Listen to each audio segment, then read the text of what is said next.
Hi மக்களே! சென்னை சமையல்ற நம்ம சேனல்ல பல முக்கியமான பயனுள்ள விஷயங்களே பார்த்துட்ருக்கோம். நம்ம சேனல ஸ்கிப் பண்ணாம பாருங்க. பல முக்கியமான விஷயங்கள் உங்களுக்கு கண்டிப்பா கிடைக்கும். இப்ப மாங்காய் தொக்கு எப்படி பண்ணுறதுன்னு பார்க்கலாம். இந்த மாங்காய் தொக்கு பண்ணுறது ரொம்ப ஈஸி. இந்த மாங்காய் தொக்கு 1 வருஷத்துலேருந்து 2 வருஷம் வரைக்கும் நீங்க பயன்படுத்தலாம். மாங்காய் தொக்க தன்மை மாறாம ரொம்ப சூப்பரா இருக்கும். வெரைட்டி ரைஸோட, தயிர் சாதத்தோட, புளி சாதம், லெமன் சாதத்தோட சைட் டிஷ்ஷா வச்சு சாப்பிட்றதுக்கு, ரைஸோட மிக்ஸ் பண்ணி சாப்பிட்றதுக்கு ரொம்ப சூப்பரா இருக்கும். குண்டு மாங்காய் வந்து நான் எடுத்திருக்கேன். இந்த குண்டு மாங்காய் வந்து 2 கிலோ வாங்கியிருந்தேன். இது எப்படி பண்ணலாம்? ஒண்ணு வந்து திருகி பண்ண போறோம்.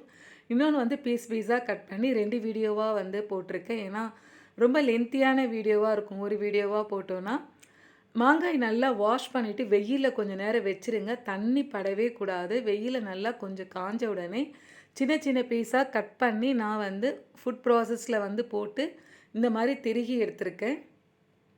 இந்த மாரி நீங்க ஃபுட் ப்ராசஸ் யூஸ் பண்ணி பண்ணும்போது ரொம்ப ஈஸியா இருக்கும். ஏன்னா கையில திருகுறத விட இதில பண்ணும்போது, சப்போஸ் ஃபுட் ப்ராசஸ் இல்லன்னா நீங்க கையில கூட நீங்க சீவி நீங்க மாங்காய் வந்து எடுத்துக்கலாம். கொஞ்சம் பல்லு பெருசு பெருசா இருக்கா மாதிரி பார்த்து போட்டு நீங்க கொஞ்சம் பெருசு பெருசா இருக்கா மாரி திருகி எடுத்துக்கோங்க.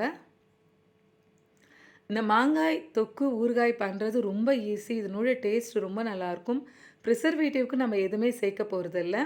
1 டீஸ்பூன் வந்து மஞ்சத்தூள் சேர்த்துருக்கேன். 3/4 கப்பு கல் உப்பு சேர்த்துருக்கேன். டீஸ்பூனா இருந்தா ஒரு 5 டீஸ்பூன் அளவுக்கு நீங்க சேர்த்துக்கோங்க. நல்லா வந்து அந்த ஈரத்தன்மை இல்லாம நம்ம உப்ப வந்து கொஞ்சம் வறுத்து எடுத்துக்கலாம். வறுத்து சேர்க்கும்போது, ஊறுகாயில வந்து சேர்க்கும்போது, ஊறுகாய் வந்து ரொம்ப நாள் நல்லாயிருக்கும். மெயினா வந்து தண்ணி படாம, கை படாம நீங்க வந்து இந்த ஊறுகாய் ரெடி பண்ணும்போது சூப்பரா இருக்கும். இப்போ உப்பு வந்து நல்லா ஹீட் ஏறிச்சு, நல்லா வறுத்தாச்சு. இப்போ வந்து சேர்த்துக்கலாம் மாங்காய் தொக்கோட. செக்குல ஆட்டுன நல்லெண்ணெய். நீங்க ஊறுகாய் சேர்க்கும்போது வந்து எண்ணெய் வந்து காய்ச்சியே பயன்படுத்துங்க. காய்ச்சாம நீங்க பயன்படுத்தீங்கன்னா, அந்த எண்ணெயோட தன்மை மாறி ஜிகிடு ஸ்மெல் அடிக்கும் ஊறுகாய். அதனால நீங்க காய்ச்சி பயன்படுத்துறது வந்து ரொம்ப நல்லாயிருக்கும். 2 குழிக்கரண்டி அளவுக்கு நான் வந்து செக்குல ஆட்டுன நல்லெண்ணெய் சேர்த்துருக்கேன். ஊறுகாய்க்கு நல்லெண்ணெய் தான் ரொம்ப நல்லது. ஒரு 2 டீஸ்பூன் அளவுக்கு கடுகு சேர்த்துருக்கேன். ஒரு பாதி டீஸ்பூன் அளவுக்கு வெந்தயம். இது தாளிச்சு கொட்டுறதுக்கு மட்டும் தான் இப்போ நம்ம இதை பயன்படுத்துகிறோம். அரைக்கிறதுக்கு தனியாக வந்து பொடி பண்ணி சேர்ப்போம். இது நல்லா பொரிஞ்ச உடனே குண்டு காஞ்ச மிளகாய் ஒரு 5, நீட்டு காஞ்ச மிளகாய் ஒரு 10, ஒரு 15 காஞ்ச மிளகாய் வந்து நான் கிள்ளி சேர்த்துருக்கேன். 1 டீஸ்பூன் அளவுக்கு பெருங்காயம் தூள் சேர்த்துக்கோங்க. நீங்கள் உங்ககிட்ட கெட்டி பெருங்காயம் இருந்தாலும் சேர்த்துக்கலாம். நான் இப்போ கேஸ் ஆஃப் பண்ணிவிட்டேன். நல்லா பொரிஞ்சிடுச்சு. இப்போ 3/4 கப்பு அளவுக்கு வந்து வெறும் மிளகாய் தூள் வந்து போட்டிருக்கேன். சூடாக இருக்கும்போது அந்த மிளகாய் தூள் மேலே வந்து இதை வந்து காய்ச்சின எண்ணெயை வந்து சூடாக இருக்கும்போதே சேர்த்துக்கோங்க. இப்போ வந்து நல்லா மிக்ஸ் பண்ணி விட்டுக்கலாம். கண்டிப்பாக நீங்கள் 3 நாள் வந்து வெயிலில் வைக்கிறது வந்து ரொம்ப நல்லா இருக்கும்.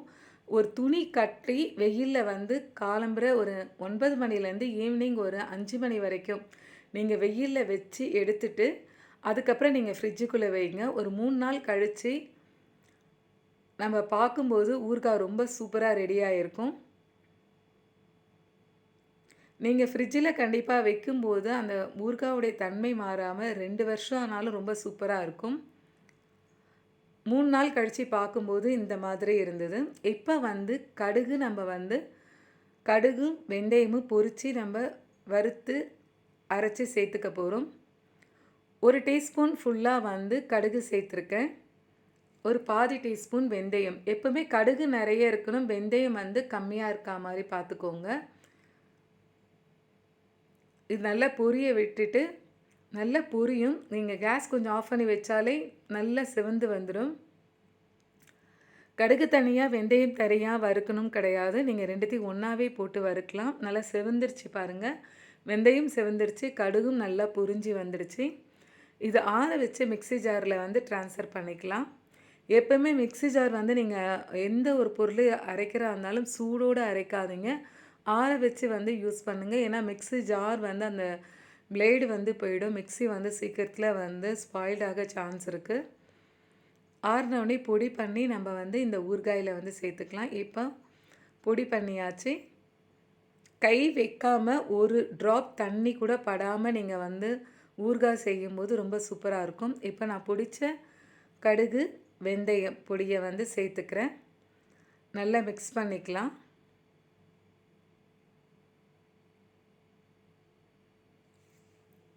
இது எல்லாம் ரெடி பண்ணிவிட்டு நீங்கள் 3 நாள் துணி கட்டி கண்டிப்பாக வெயிலில் வைங்க.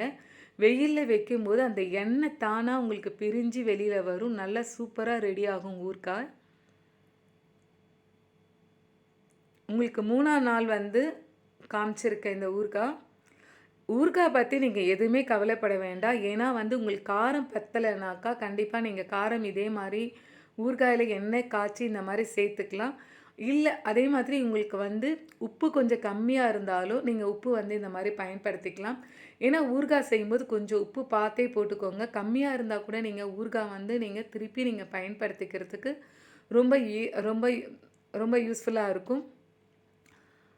ஒரு கைப்பிடி ஃபுல்லாக வந்து பூண்டு வந்து தோல் உரித்து சின்ன சின்ன பீஸாக வந்து கட் பண்ணி எடுத்துருக்கேன். 3 நாள் கழித்து இப்போ நான் தாளிக்கிறேன். வெறும் செக்கில் ஆட்டின நல்லெண்ணெய் ஒரு குழிக்கரண்டி அளவு சேர்த்துருக்கேன். ஒரு கைப்பிடி ஃபுல்லாக பூண்டு வந்து சின்ன சின்ன பீஸாக கட் பண்ணி நீல வாக்கில் கட் பண்ணி சேர்த்துருக்கோம். இது வந்து ரொம்ப சூப்பராக இருக்கும். இந்த ஊறுகாய்க்கு கண்டிப்பாக நீங்கள் இந்த மாதிரி நீங்கள் ட்ரை பண்ணி பாருங்கள். பூண்டு கொஞ்சம் செவந்த உடனே ஒரு கைப்பிடி அளவுக்கு வந்து கருவேப்பிலை வந்து சேர்க்க போகிறோம்.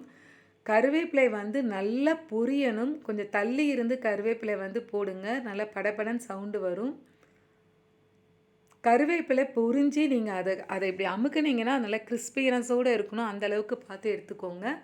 பெருங்காயம் 1 டீஸ்பூன் அளவுக்கு இப்போ சேர்த்துக்கலாம். ஏன்னா கடைசியாக தாளித்து கொட்டும்போது ரொம்ப சூப்பராக இருக்கும். அந்த பூண்டோடைய கருவேப்பிலையோட ஃப்ளேவரோட பெருங்காயமும் சேர்க்கும்போது ரொம்ப சூப்பராக இருக்கும். 3 நாள் நான் வெயிலில் வச்சுருந்து எடுத்தேன். இப்போ 4ஆவது நாள் நான் தாளிக்கிறேன்.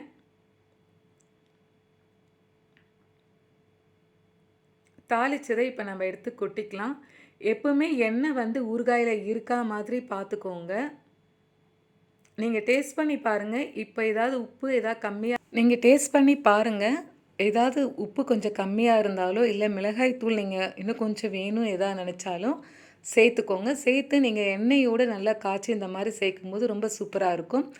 காரம் உப்பு பொறுத்த வரைக்கும் கொஞ்சம் பார்த்து உங்கள் டேஸ்ட்டுக்கு ஏற்ற மாதிரி சேர்த்துக்கோங்க. ஒரு சிலர் வந்து உப்பு கொஞ்சம் நல்லா உரைக்கிற மாதிரி சாப்பிடுவாங்க. ஒரு சிலர் வந்து உப்பும் காரமும் கொஞ்சம் கம்மி பண்ணி சாப்பிடுவாங்க. உங்கள் டேஸ்ட்டுக்கு ஏற்ற மாதிரி நீங்கள் சேர்த்துக்கோங்க. நம்ம சேனலில் ஸ்கிப் பண்ணாமல் பாருங்கள். பல பயனுள்ள விஷயங்கள் உங்களுக்கு கிடைக்கும். ரொம்ப டேஸ்ட்டான ரொம்ப ஈஸியான மாங்காய் ஊறுகாய் செஞ்சுருக்கோம். இதே மாதிரி செஞ்சு பாருங்கள், சாப்பிட்டு பாருங்கள், ஷேர் பண்ணுங்கள், லைக் பண்ணுங்கள், சப்ஸ்கிரைப் பண்ணுங்கள். தேங்க்யூ. வாழ்க வளமுடன்.